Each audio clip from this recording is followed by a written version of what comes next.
Assalamualaikum warahmatullahi wabarakatuh. Halo anak apa kabarnya? Sehat semua ya? Alhamdulillah. Kita bertemu kembali pada pagi hari ini akan melanjutkan pembelajaran akidah akhlak yang pada pagi hari ini materinya adalah alamku. Jadi anak-anak sekalian, sebelum kita melanjutkan materi ini, ya marilah kita sama-sama berdoa kepada Allah Subhanahu wa taala dengan membaca basmalah bismillahirrahmanirrahim. Baik, Bapak lanjutkan materinya. Yang pertama tentang lingkungan ciptaan Allah Subhanahu wa taala.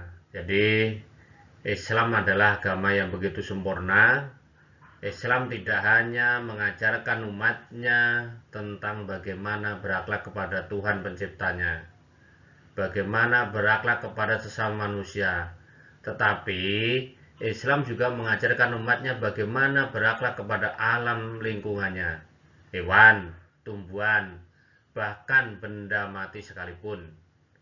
Jadi manusia tidak berhak merusaknya. Jika terjadi bencana alam, berarti akibat olah perbuatan manusia yang tidak bertanggung jawab dan tidak mengindahkan ajaran agama tentang berinteraksi dengan alam. Itu ya. Kemudian yang kedua, yang B, kasih sayang terhadap binatang. Ya, binatang adalah makhluk Allah Subhanahu wa taala yang memiliki nyawa dan mampu berinteraksi dengan manusia.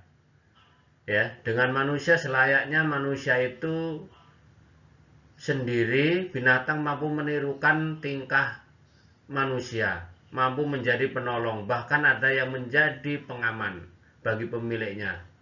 Ini menandakan ada kesamaan dengan manusia. Maka oleh karena itu, kita juga harus memiliki kasih sayang terhadap binatang dengan cara tidak menyanyiakan, menyiksanya, bahkan membunuh.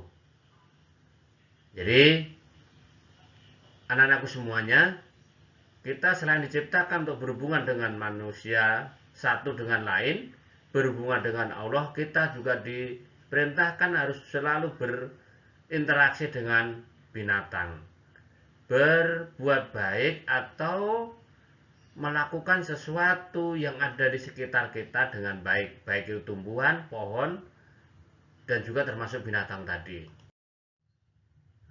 Ada beberapa hal yang harus kita perhatikan ketika kita berinteraksi dengan binatang.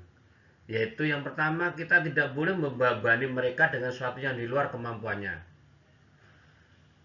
Jika kita memiliki kuda atau sapi atau kerbau, maka jangan sekali maksa mereka membawa barang yang di luar kemampuannya atau melukai bahkan mencederainya. Yang kedua, tidak menempatkan mereka dengan binatang lain yang membahayakan. Jadi tidak boleh menyampurkan binatang satu dengan lain yang membuat mereka jadi berantem. Kemudian yang satu tentunya berluka satu sama lainnya. Kemudian yang ketiga, tidak boleh menyembelih anak-anaknya di depan penglihatan induknya.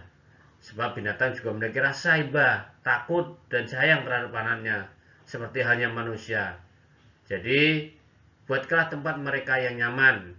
Juga di tempat kandangnya dibersihkan apabila kita memiliki binatang, seperti yang sekarang ini lagi tren, semua banyak punya burung di rumah, tolong diberikan tempat yang layak, bahkan tadi makanan yang layak, tempatnya pun juga sering dibersihkan. Yang keempat, tidak boleh merampas hasil buruannya. Dan yang kelima, tidak boleh menembak mereka atau cara pun yang mematahkan tulang binatang tersebut.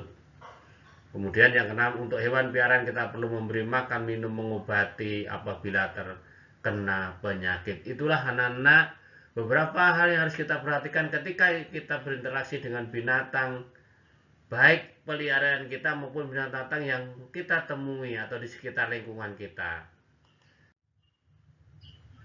Kemudian yang berikutnya, kita kasih sayang terhadap tumbuhan.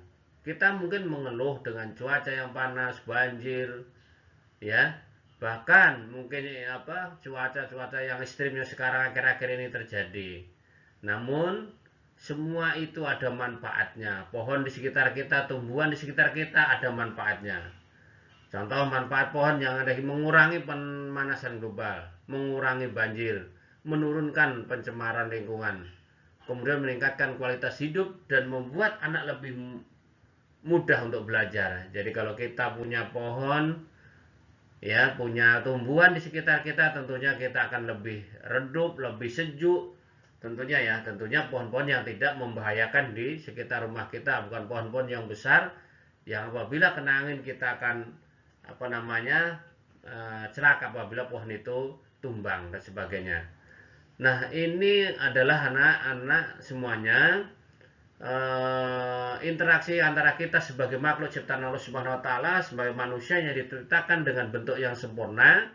Kemudian ada makhluk-makhluk yang sekitar kita, baik itu makhluk hidup maupun makhluk yang mati, yang perlu kita jaga, kita pelihara, kita rawat agar dapat bermanfaat bagi kita sebagai manusia.